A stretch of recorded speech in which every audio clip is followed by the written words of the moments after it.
Hello and welcome to India Business Hour. I'm Ashmit Kumar and here are the headlines that we're tracking this evening. India's second quarter GDP slows to 5.4%, the lowest level in last 21 months. Manufacturing growth slows significantly to just over 2%. Government says GDP data is disappointing but not alarming. A rebound on Friday helped Sensex and Nifty end the week with 1% gains. Mid-cap index gains 2%. This week, Adani stocks continue to regain lost ground after the bribery allegations. Indian government breaks its silence on the Adani controversy 10 days after the US bribery indictment. Foreign Affairs Ministry spokesperson says that the matter is between private firms, individuals and the US Justice Department. Adds that the Indian government was not informed in advance and has not had any conversation with the US on the matter. Aster DM set to merge with Blackstone-backed Care Hospitals to create India's second largest hospital chain. With more than 10,000 beds, the merged entity will have a presence across 9 states and 25 cities. German automaker Volkswagen's India unit gets a $1.4 billion tax notice, according to a Reuters report. The company is accused of misclassifying imports. Volkswagen says it abides by the law of the land and is cooperating with authorities. 6 days on, but still no clarity on the next Maharashtra Chief Minister. Government formation talks delayed further after Eknath Shinde heads off to his village in Satara, leading the cancellation of a crucial Mahayuti meeting. The winter session of Parliament remains paralysed for the 5th straight day. Opposition demands a discussion on the Adani controversy, Manipur violence, among other issues. Z Enterprises shares rise a day after shareholding rejects proposal to reappoint Puneet Goenka as a board member. Retail investors vote overwhelmingly against a board seat for him. There is no imminent threat to Goenka's position as the CEO as long as he has the backing of the board. Israel and Hezbollah continue to accuse each other of violating the ceasefire in Lebanon as the fragile truce enters the third day. Israel continues to attack Gaza, killing at least 42 people in the last 24 hours. Australia passes a legislation to ban social media for children under 16 years of age, becoming the first country to do so. Facebook's parent company Meta accuses Australia of failing young people by not considering their voices. The government says that the Indian cricket team will not be travelling to Pakistan for the Champions Trophy in 2025 due to security concerns. India's cricket board had further informed the ICC about the same.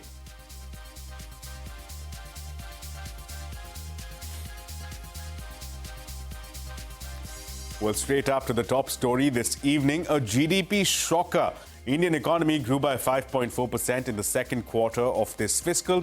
This is the slowest pace of growth in the last 7 quarters. This is also well below the CNBC TV18 poll, which had estimated a growth of 6.5%. Manufacturing growth had slowed to just over 2%, and mining sector went into a contraction. Lata Venkatesh is joining us now to break down these numbers for us. A shocker, Lata, that's what you had called it, these GDP numbers. What else can you tell us? This is a seriously disappointing number at 5.4%. Of the poll I did, even the lowest number was only 6.3%. And of course, the average I got was 6.5%. The Reserve Bank was standing at 7% as recently as October 1st week, and later brought it down to 6.8% expectation. So 5.4 was in nobody's gaze. The culprit appears to be manufacturing and mining. We did get that whiff when the second quarter corporate results came in. All the metal, mining, oil and gas companies, everybody dependent on this commodity segment, reported negative EBITDA. So we should have realized that these two would have disappointed. So that number, manufacturing, the average I got in the poll was 4.7. It is coming at 2.2%. Mining is minus 0.1%. So those are the ones that have dragged the output down. The other disappointment is financial sector. You know, that category includes finance, insurance and real estate. Real estate had not done so badly, but nevertheless, we have just got a 6.7% growth. The expectation was that finance would be somewhere at 8%. that also has been a disappointment. But if you looked at GDP not from the output side, but from the expenditure side, did you spend it on consumption, on investment, on imports and exports? Then the disappointment is on both investment and consumption. Consumption has grown at only 5.9 or maybe 6%. The expectation was that that would be a little better. But investment is the bigger disappointment. It's grown by only 5.4% for the last many quarters. Because of excellent government capex, the growth has been, between 7 and 11%. We even did, 11.6% year ago. So that is another big disappointment, that capex has not picked up, neither from the states nor from the center, and private capex has not quite picked up the baton. So this is an all-round disappointment. What it could mean is that the economy will not be able to churn out anywhere near the 7.4 that the Reserve Bank was expecting in the second half. Even 7% looks very difficult. And if it does less than 7%, then the full year will be even less than 6.5%. To get the full year at 6.5%, you need at least 7% from the second half, which looks a tad too difficult. The question now, or rather the onus now falls on the Reserve Bank. Will they be able to deliver something in the monetary policy of December 6th? A rate cut will be tough because the last inflation number is above their inflation mandate of 2 to 6%. It came in at 6.2. But perhaps a CRR cut is possible so that more liquidity is released into the system. We will have to wait and see. But at the moment, I have to sign off by saying that this is a seriously disappointing number. Right, Lata, thanks a lot for that. Now, staying with the GDP fine print, Chief Economic Advisor V. Anantha Nageswaran has said that the real GDP figures are disappointing but not alarming. Addressing a press conference, Nageswaran also said that the government is sticking to its full-year growth projection of 6.5 to 7%. The 5-year GDP growth rate is in real GDP or GDP at constant prices is improving at 4.4% compared to 4.2% in the second quarter of last year. In order to give you some context, because bulk of the slowdown in the second quarter from the supply side, because it is attributable to the manufacturing slowdown and also the slowdown in mining and quarrying sectors. Well, staying with the macros, the government's fiscal deficit has reached 46.5% of the budgetary target at the end of the first 7 months of FY25. Net tax receipts for the first 7 months are 51% of the annual target. Capex spending has remained muted so far, with the government spending 42% of the budget in the first 7 months. Meanwhile, total receipts for the first 7 months stood at 53.7% of the fiscal year's target. And meanwhile, RBI data shows that credit growth in the fortnight ending November 15th slowed to 11.15% year-on-year. Deposit growth slightly outpaced credit growth, reaching 11.21% YOY. Meanwhile, outstanding deposits stood at 219 trillion rupees, while outstanding credit stood at 174 trillion rupees. And India's industrial output data could also soon be released on the first working day of every month. Sources tell CNBC TV18 that the government is deliberating reducing the time lag between IIP prints to 30 days from 42 days. Remember, the estimates are usually released on or after the 12th of every month. The data that is scheduled for release on December 12th will be for the month of October.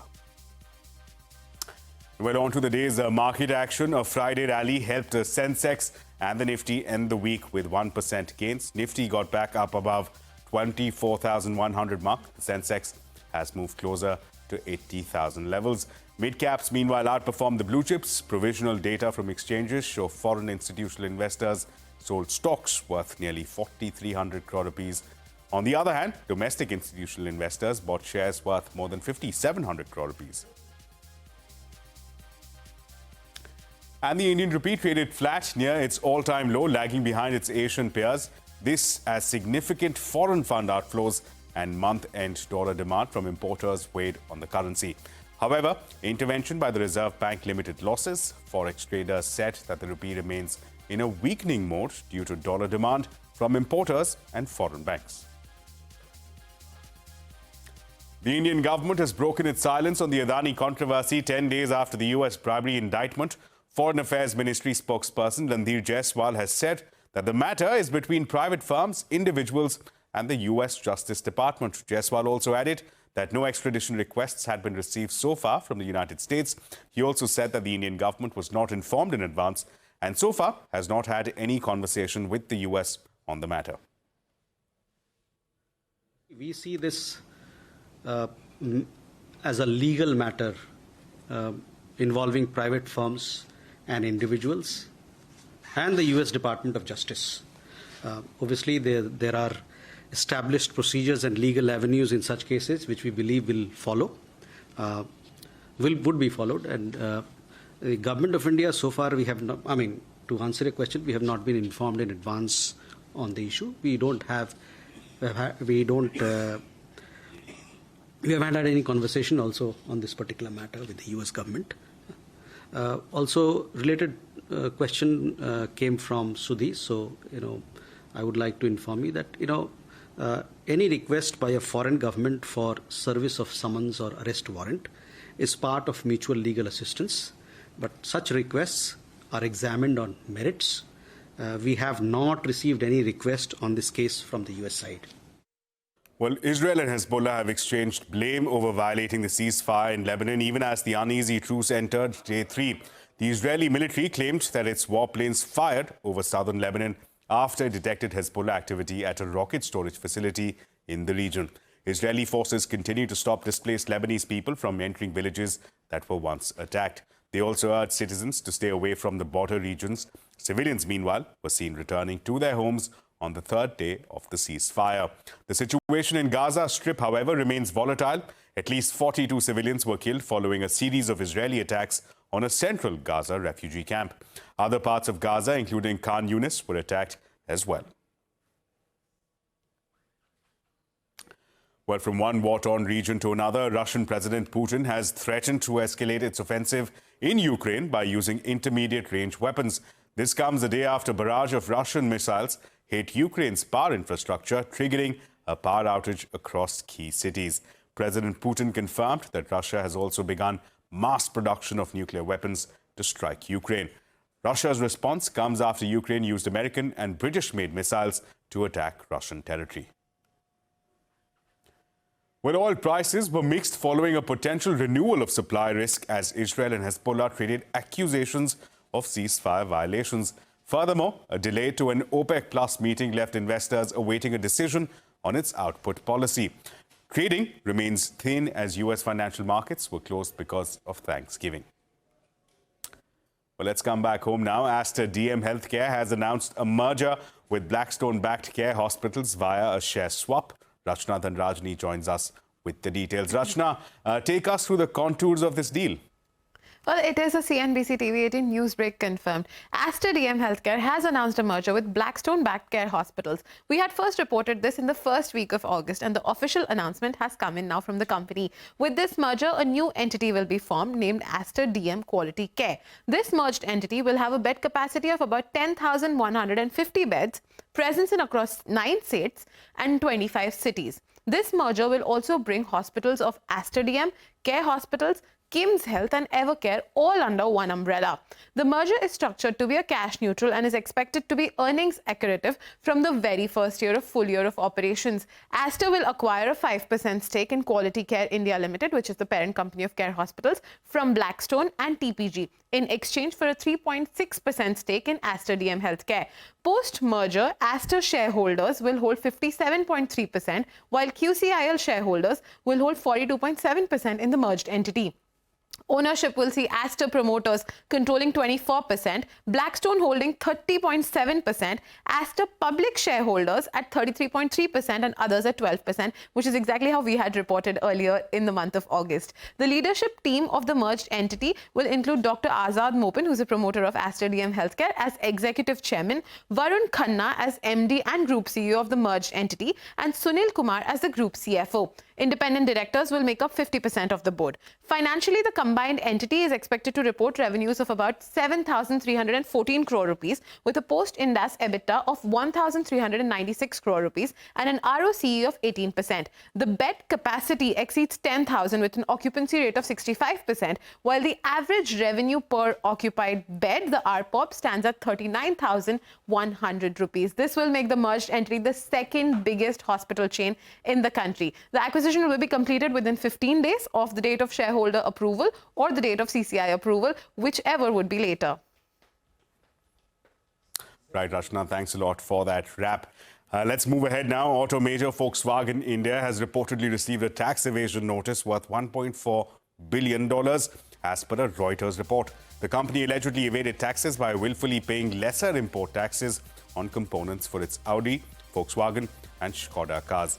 The report also said that Volkswagen used to import almost the entire car in an unassembled condition that attracts a 30 to 35% import tax.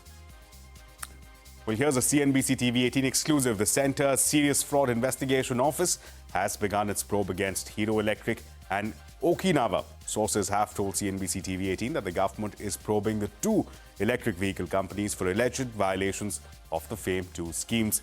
Remember, the government has also approached the Ministry of Corporate Affairs urging for a detailed probe. Now, Z Enterprises shares rise a day after shareholders rejected the proposal to reappoint Puneet Goenka as a board director. Retail investors voted overwhelmingly against giving Goenka a seat on the board. There is no imminent threat, however, to Goenka's position as the CEO, as long as he has the backing of the board. And food delivery giant Zomato has successfully raised 8,500 crore rupees through a qualified institutional placement. The QIP closed yesterday following strong interest from qualified institutional buyers. The company issued 34 crore equity shares at 253 rupees per share. The issue price reflected a 5% discount to the floor price. This is Zomato's first major fundraising effort since its IPO in 2021. And it was a stellar debut for Enviro Infra Engineers. Shares of the company listed at nearly a 50% premium to its issue price. The stock ended the day 40% in the green. The company plans to raise 650 crore rupees, and its IPO received a robust response from investors led by qualified institutional buyers.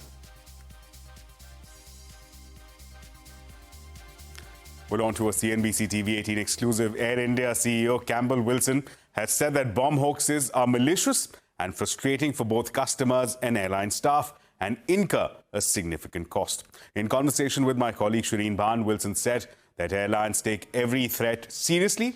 He also called for faster and consistent assessment of bomb hoaxes to avoid disruption. I think we all learned a little bit about how we can handle such things more consistently, and by that I mean also the regulatory environment. Look, it's just malicious and it's frustrating, but thankfully now we seem to be through it. We take everything seriously. We've got an assessment committee. We have reporting obligations to the regulator, and there's certain actions that we're required to take if there's a threat that's deemed sufficiently serious. At the government and regulatory level. In some courtroom action now, the top court has agreed to hear a PIL seeking an investigation into allegations of illegalities and fund siphoning off by the former promoters of Indiabulls Housing Finance. The court issued notices to the company and other respondents on the plea filed by Citizens Whistleblower Forum. The forum has sought a court-monitored special investigation team to probe into the alleged financial misconduct. And staying with all the action from the Supreme Court, setback for Byju's, the Apex Court has directed a stay on a resolution to sidetrack minority shareholders to facilitate stake sale in Aakash Educational Services. This move comes days after the National Company Law Tribunal blocked Aakash from amending its Articles of Association to remove the veto rights of these shareholders. The NCLT's interim order also stops any changes to Aakash's governance structure until its final decision. And the Supreme Court has also ordered the Uttar Pradesh Police and the district administration to be neutral and maintain peace and harmony amidst the violence in Sambhal. It also directed Shahi Jama Masjid's management committee in Sambhal to approach the Allahabad High Court to challenge a trial court's order. The trial court had ordered a survey of the mosque after Hindu petitioners claimed that a temple previously existed at the site. The Supreme Court has stayed all proceedings before the trial court until the High Court hears this case. And coming up on India Business Hour, Australia passes a legislation to ban social media for children under 16 years of age, becoming the first country to do so. Details in just a bit. And you can also catch all CNBC TV 18's news and updates on Facebook, X, Threads, Instagram, and JioCinema.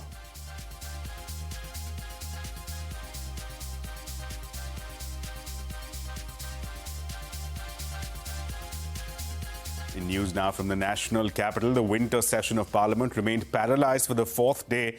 Opposition has demanded a discussion on the Adani controversy, Manipur violence, among other issues. Both houses were adjourned amid sloganeering by opposition members. More politics. The suspense over who will be Maharashtra's next chief minister continues even after a decisive mandate to the BJP-led alliance. In a new twist, caretaker CM Shinde left for his native place today, leading to the cancellation of a crucial Mahayuti meeting. On Thursday night, Shinde, Fadnavis and Ajit Pawar met Home Minister Amit Shah in Delhi to discuss the portfolio allocation. Sources say that the Shiv Sena is keen on Home Affairs Ministry, but the BJP is unwilling to relent. External Affairs Ministry has taken cognizance of the alleged violation against Hindus in Bangladesh. Addressing a presser, the MEA spokesperson Randhir Jaiswal said that the Indian government has consistently and strongly raised its views with Bangladesh over these attacks. Jaiswal also added that the Indian cricket team will not be travelling to Pakistan for the Champions Trophy due to security concerns. India has consistently and strongly raised with the Bangladesh government the threats and targeted attacks on Hindus and other minorities. We once again call upon Bangladesh to take all steps for the protection of minorities. On Indian cricket team participating in Pakistan, the BCCI has issued a statement. So I would refer you to the statement. They have said that there are security concerns there, and therefore it is unlikely the team will be there, going there. But please do refer to the statement issued by the Board of Cricket Control in India. Now, Canadian competition watchdog has sued Google, alleging that Google has linked two advertising tools illegally. The Competition Bureau has said that the tools give the tech major the edge over others and helps it to hold dominant position to distort online advertising. The body has asked Google to sell two of its ad tech tools and also pay up a fine. In a statement, Google said that it will make its case in the court. The Australian Parliament has passed a landmark legislation to ban social media for children under 16 years of age. This move makes Australia the first nation to implement a nationwide ban of social media. Companies that fail to comply with the age verification requirement may face fines of up to 50 million Australian dollars. Facebook's parent company Meta has accused Australia of failing young people by not considering their voices. Say aye. Aye. Against no. I think the ayes have it. Social media will soon be banned for under 16-year-olds in Australia after a new law sets a benchmark with one of the world's toughest regulations targeting big tech. It forces tech giants from Instagram and Facebook owner Meta to TikTok to stop minors logging in or face fines of up to $32 million. We know there is widespread concern and evidence about the severe mental health impact of social media on children. We've seen a parliamentary inquiry this year heard evidence from parents of children who self-harmed due to social media bullying. Domestic media backed the ban, led by Rupert Murdoch's News Corp. I'll quickly pull it up. 16-year-old user Eni Lam acknowledges its potential harm, but says it is deeply ingrained in society and the law will force young people to more dangerous parts of the internet. With such a clear-cut ban, I believe that it will only create a generation of young people who will be more technologically literate in bypassing these walls. The ban also faced opposition from privacy advocates and some child rights groups. but 77% of the population wanted it, according to latest polls. Speaking on behalf of social media platforms, Australia's Digital Industry Group Managing Director Sunita Bose said the bill was rushed through Parliament. In some ways it's cart before horse because we have the bill, but we don't have guidance from the Australian government around what are the right methods that a whole host of services subject to this law will need to employ. In submissions, Google and Meta said the ban should be delayed until an age verification trial finishes, expected in mid-2025. The country will be watched as a test case, as a growing number of governments look to implement similar legislation. Today I can announce that The ban, considered a political win for Prime Minister Anthony Albanese, could strain Australia's relationship with key ally the United States. And with that news from Down Under, it's a wrap on this edition of India Business Hour. Thank you so much for watching. News and updates will continue right here on CNBC TV 18.